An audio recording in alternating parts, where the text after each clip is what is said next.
Assalamualaikum warahmatullahi wabarakatuh. Apa kabar adik-adik? Semoga selalu sehat dan semangat. Hari ini kita belajar tema 4, tema 1 pada pembelajaran yang kedua.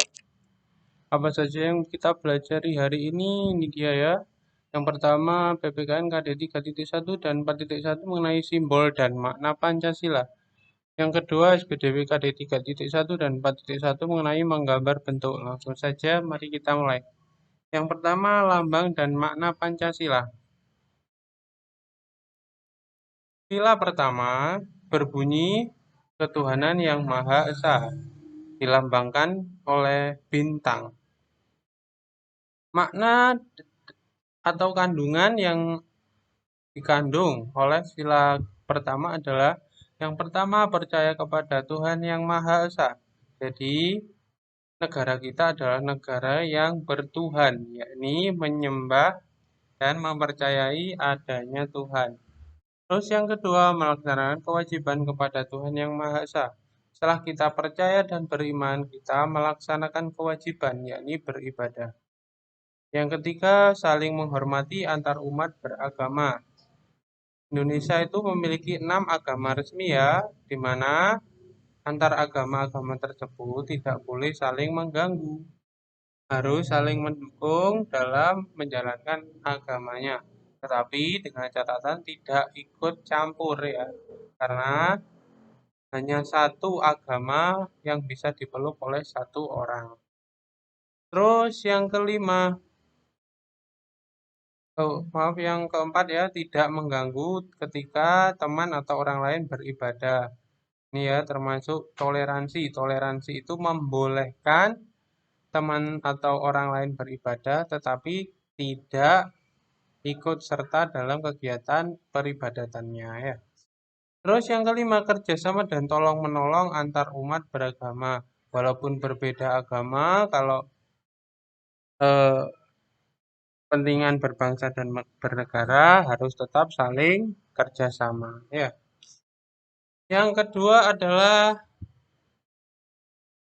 sila kedua yang berbunyi kemanusiaan yang adil dan beradab disimbolkan oleh rantai. Di mana filosofi rantai itu adalah saling berkaitan erat satu sama lain. Di sini makna dari sila kedua itu antara lain menghargai perbedaan suku, agama, ras, dan adat istiadat. Jadi Indonesia itu berlandaskan kemajemukan ya, negara yang berlandaskan kemajemukan. Jadi perbedaan-perbedaan itu hendaknya dikesampingkan untuk kepentingan bernegara.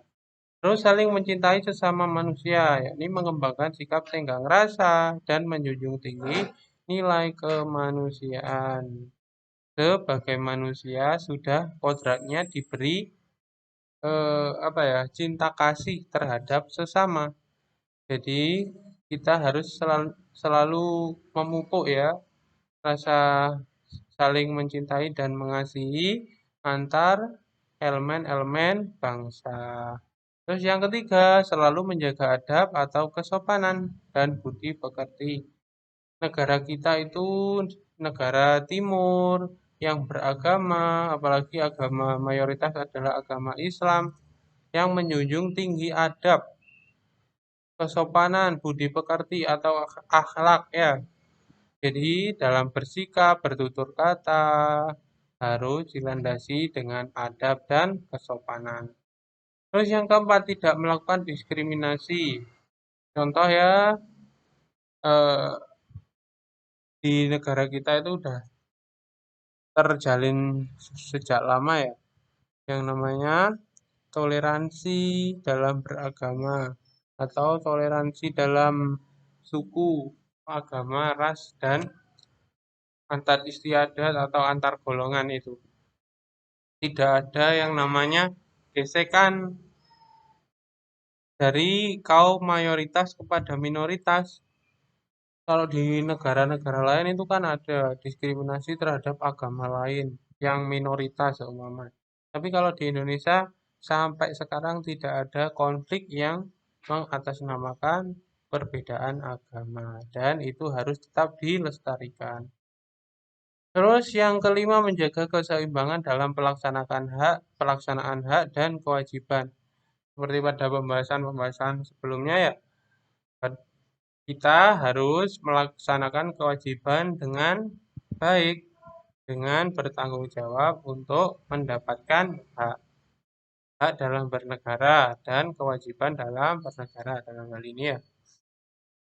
Terus sila ketiga yang berbunyi Persatuan Indonesia disimbolkan oleh pohon berizin, yakni memiliki makna yang pertama adalah mengutamakan segala kepentingan negara. Jadi kepentingan pribadi, kepentingan keluarga, kepentingan golongan itu dikesampingkan kalau bersamaan atau bersinggungan dengan kepentingan negara. Ya. Terus yang kedua bersatu dan mengesampingkan segala bentuk perbedaan. Dalam hal kenegaraan ya, dicopot sudah identitas yang melekat seperti suku atau agama apapun, suku apapun, kalau dalam kepentingan negara harus saling bersatu. Contohnya itu yang kemarin ada dari beberapa suku, beberapa agama mengikuti perlombaan bulu tangkis itu ya tingkat dunia, Piala Thomas itu ya.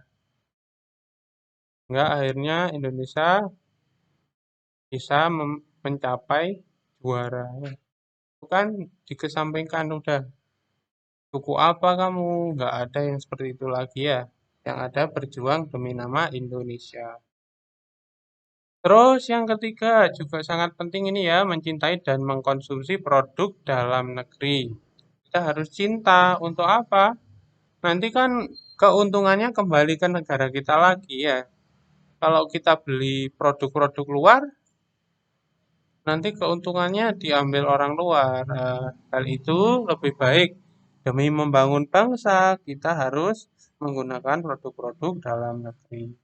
Terus yang keempat, berusaha menghasilkan prestasi untuk dapat mengharumkan dan membanggakan bangsa dan negara.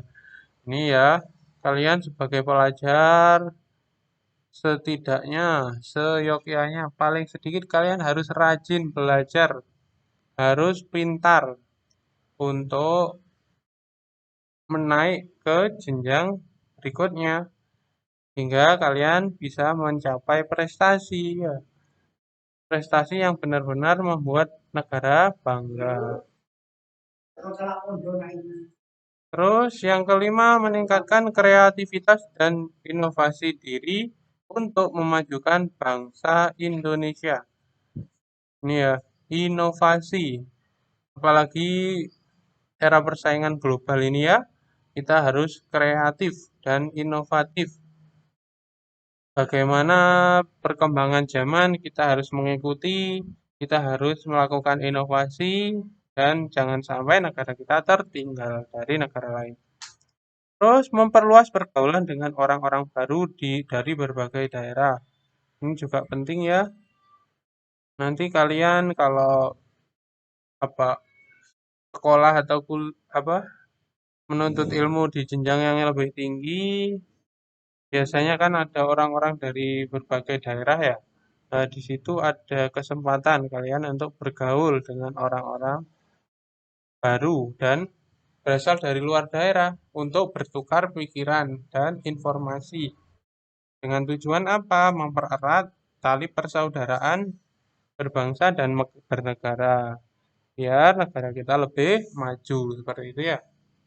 Terus yang keempat, maaf, adalah sila keempat ya, kerakyatan yang dipimpin oleh hikmat kebijaksanaan dalam permusyawaratan perwakilan, dilambangkan dengan kepala banteng. Hal-hal yang mengenai makna dari sila keempat antara lain, yang pertama ikut dalam pemilihan umum. Nanti kalian kalau sudah berusia 17 tahun, kalian ikut pemilu ya. Biasanya ini juga berlaku sih pada waktu pemilihan ketua kelas atau ketua OSIS ya, atau ketua-ketua dari organisasi yang ada di sekolah itu kalian biasanya memiliki suara. Kalian gunakan suara tersebut untuk memilih ya. Terus yang kedua mencalonkan diri atau mengajukan seseorang untuk dipilih menjadi kandidat. Ini ya, berhak kalian itu memiliki hak yang sama untuk menjadi kandidat ataupun untuk dipilih dan untuk memilih ya. Yang ketiga melakukan musyawarah mufakat. Ini sebagai ciri dari negara kita ya. Ciri khas negara kita itu kalau ada masalah selalu dimusyawarahkan hingga mendapatkan kata mufakat atau semuanya setuju atau paling enggak kalau tidak semuanya sebagian besar setuju seperti itu ya. Apalagi di agama kita juga diajarkan bahwa setiap ada masalah harus diselesaikan dengan cara kekeluargaan, dengan cara musyawarah. Terus yang keempat tidak melakukan paksaan, ini nggak boleh ya. Perbedaan pandangan, perbedaan pilihan. Seperti yang kemarin itu ya, calonnya cuma dua, calon wali kota cuma dua. Terus kalau nggak memilih yang satu, dipaksa, dihina-hina itu nggak boleh ya. Biarkanlah setiap orang juga punya hak memilih apapun pilihannya.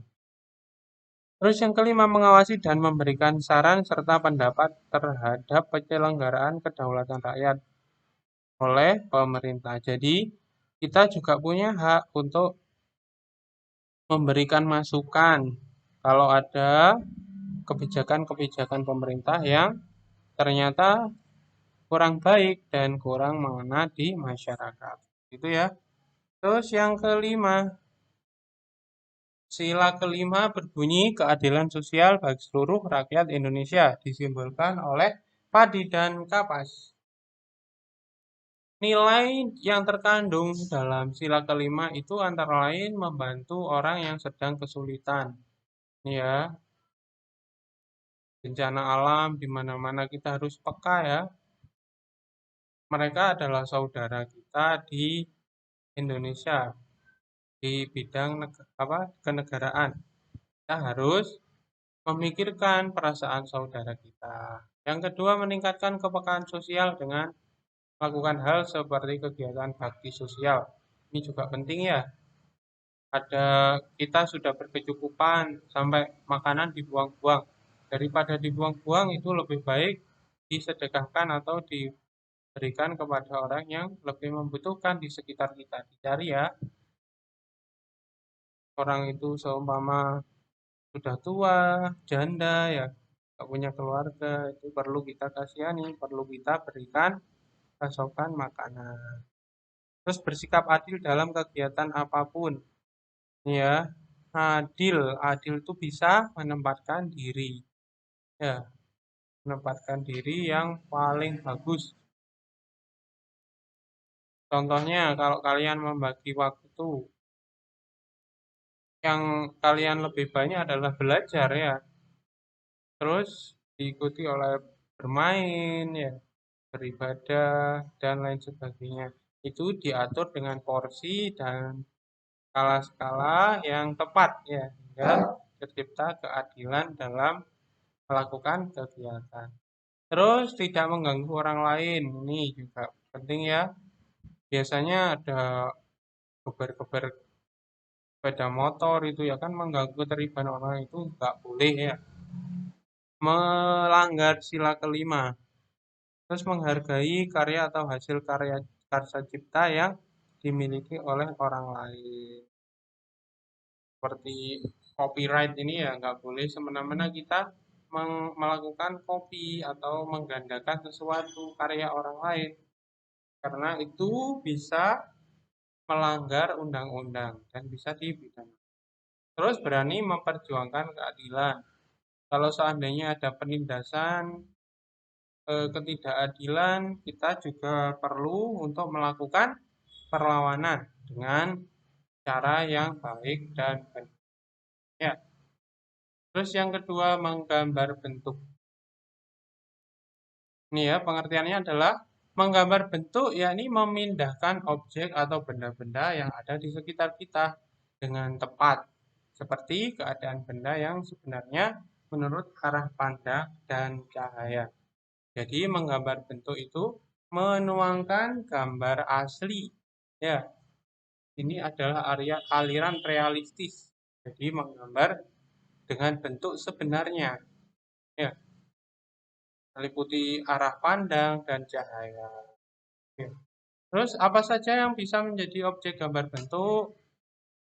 Sebenarnya apa saja yang ada di sekitar kita ya, seperti manusia, hewan, tumbuhan, alam, dan benda yang ada di sekitar kita. Terus bagaimana langkah atau cara menggambar bentuk? Yang pertama amati objek dan model. Yang kedua buat sketsa dengan goresan kecil dengan pensil. Jadi setelah mengamati objek, amati ya objeknya, terus sudut pandangnya kalian tentukan, terus kalian coret-coret atau buat sketsa ya menggunakan pensil. Setelah sketsanya sudah jadi dan dirasa tepat, pertegas garis dan hapus garis yang tidak diperlukan. Ya. Ini ya, kalian ikuti menggambar bangunan ini ya, gambar bentuk bangunan. Pertama buat garis, kemudian dikasih titik ya di pojok sini, apa di agak ke tepi sini ya, agak ke sini dikasih titik, terus dikasih kotak persegi di pojok. Ini me- untuk apa, menentukan sudut pandang. Terus dilanjutkan dengan menggambar rumah ya. Nih, di sini kalian menambahkan garis dan segitiga. Setelah itu dikasih titik-titik. Titik-titik ini untuk menghubungkan sudut pandang tadi ya. Setelah itu ini sudah jadi. Kita tarik garis lurus dari titik sini ya. 3. Setelah itu dikasih garis dinding dan atap. Ini ya, garis dinding dan atap itu sejajar dengan garis yang awal tadi ya. Sejajar. Jadi kelihatannya sama. Setelah itu garis-garis tadi ya dihapus. Yang ini dihapus. Terus ini dikasih genting ya. Garis-garis bantu semuanya itu tadi dihapus. Dikasih genting selayaknya rumah ya. Terus dikasih apa ini? Hiasan boleh berupa jalan, rumah, dan lain sebagainya. Ini ya contohnya gambar bentuk. Ini sama ya, caranya ditarik garis lurus ke sini, terus kasih titik-titik ditarik, setelah terjadi bentuk seperti ini, terus garis-garisnya dihapus, terus dikasih arsiran supaya lebih nyata seperti itu ya. Mungkin pembelajaran kita sekian di sini. Apabila ada pertanyaan, langsung saja di Google Classroom atau WhatsApp. Kurang lebihnya mohon maaf, semoga bermanfaat dan saya akhiri wassalamualaikum warahmatullahi wabarakatuh.